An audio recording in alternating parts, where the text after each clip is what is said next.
Fala pessoal do canal Mais Direito, tudo bem com vocês? Bem, eu vou dar sequência aqui para vocês que estão nos acompanhando, você já sabe, para você que não está acompanhando, fique sabendo. Eu estou gravando uma série de vídeos, são vários, que abordam o tema coronavírus, as repercussões jurídicas em decorrência dessa pandemia que está assolando o mundo. Então tem vídeos de direito do trabalho, vídeos de direito penal, vídeos de direito de família, direito civil, contrato de locação, e esse, para mim, é um dos temas mais importantes, porque o que as pessoas estão afirmando é que se a gente tem um problema com o vírus, provavelmente a gente vai ter um problema econômico em decorrência desse vírus, que vai ser tão ou talvez até mais devastador que o próprio vírus.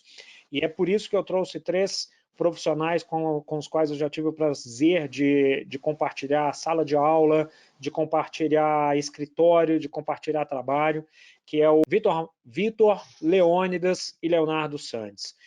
Todos aqui de Minas Gerais, a nossa terrinha maravilhosa, mas com conhecimento do Brasil inteiro. Então, vamos conversar com eles? Vamos lá?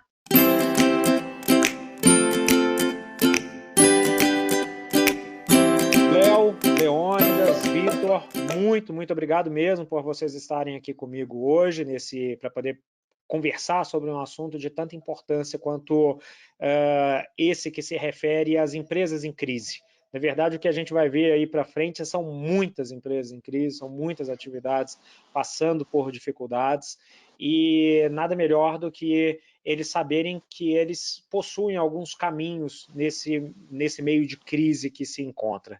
Então, Leonardo, eu vou começar por você. Eu vou começar pelos mais jovens, tá, Léo? Então, por isso que eu vou começar contigo. Obrigado pela parte de tópico. Isso.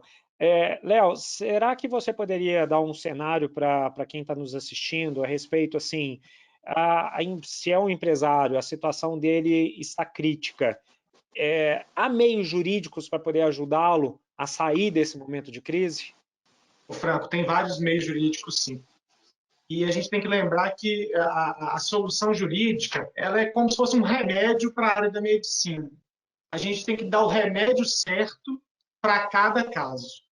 Porque se a gente der um remédio maior do que demanda aquela situação, a gente vai estar, na verdade, envenenando o paciente.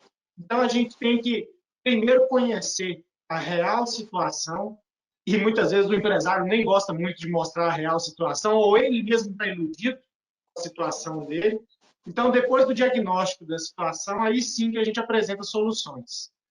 Uma das soluções pode ser uma administração do passivo perante o Poder Judiciário, com questionamentos de eventuais cobranças ilegais. Isso a gente vê muito na área bancária, a gente vê muito isso também na área tributária.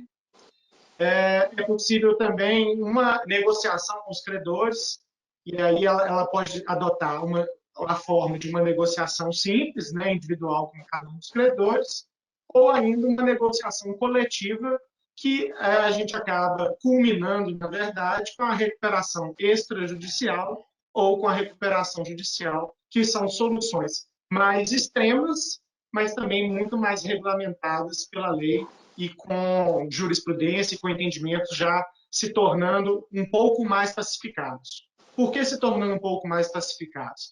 A lei é de 2005 e, para fins de jurisprudência, esse intervalo de tempo de 15 anos que a lei vai completar agora ainda é pouco.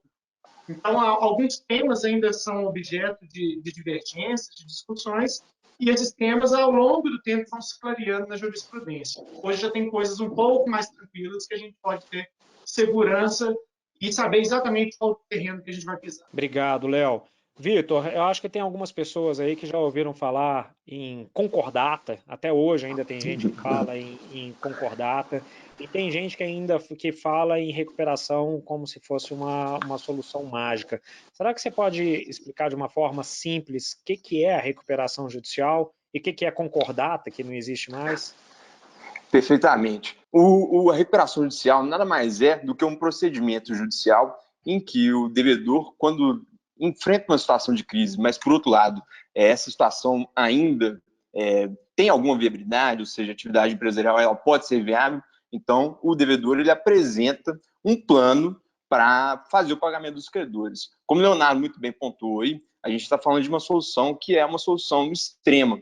porque esse plano ele vai gerar um determinado engessamento, que ele tem que ser cumprido.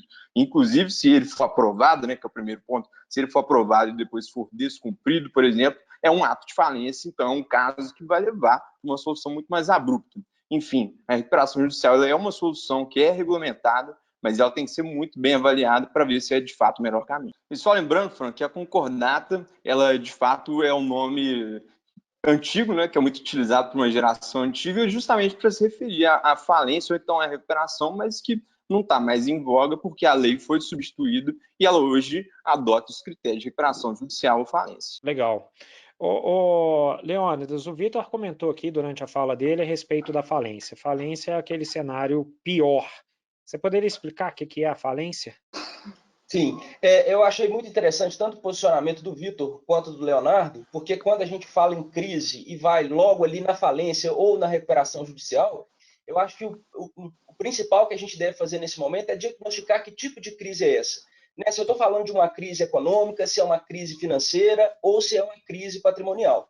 Porque quando a gente vai entrar e vai entender a falência como uma das medidas para escapar da crise, a gente tem que determinar bem esse liame existente entre a figura do inadimplente e do insolvente. Porque todas as vezes que nós falamos da falência, de acordo com a Lei 11.101, nós estamos falando de uma medida última, né? É a última medida que nós vamos adotar dentro do direito empresarial, porque ela é fatídica.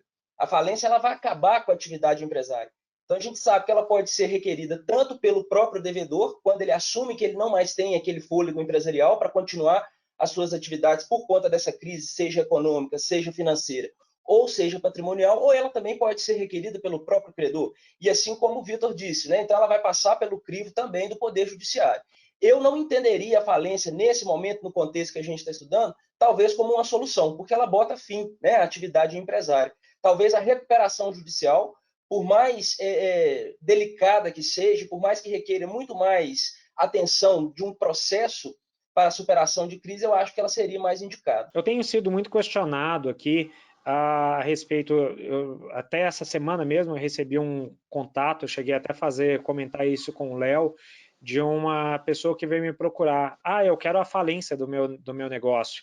E às vezes a falência é o pior caminho, efetivamente, porque existem outras formas. Existe, por exemplo, como aqui já foi dito, a gestão do passivo, que é muito diferente de uma recuperação judicial. É uma forma de você conseguir sustentar a atividade. Eu vou encerrar esse vídeo aqui já agradecendo e deixando a pulguinha atrás da orelha do pessoal, porque vocês aí já viram que falência e recuperação às vezes não é o melhor caminho. Léo, Leônidas e Vitor, muito obrigado por esse vídeo. No próximo vídeo a gente vai falar dessa questão de gestão de crise. Então, muito obrigado. Se você gostou, se inscreva aqui, curta o canal e se inscreva para você receber a notificação do próximo vídeo e dos demais a respeito desse assunto. Um obrigado, um abraço forte, até a próxima.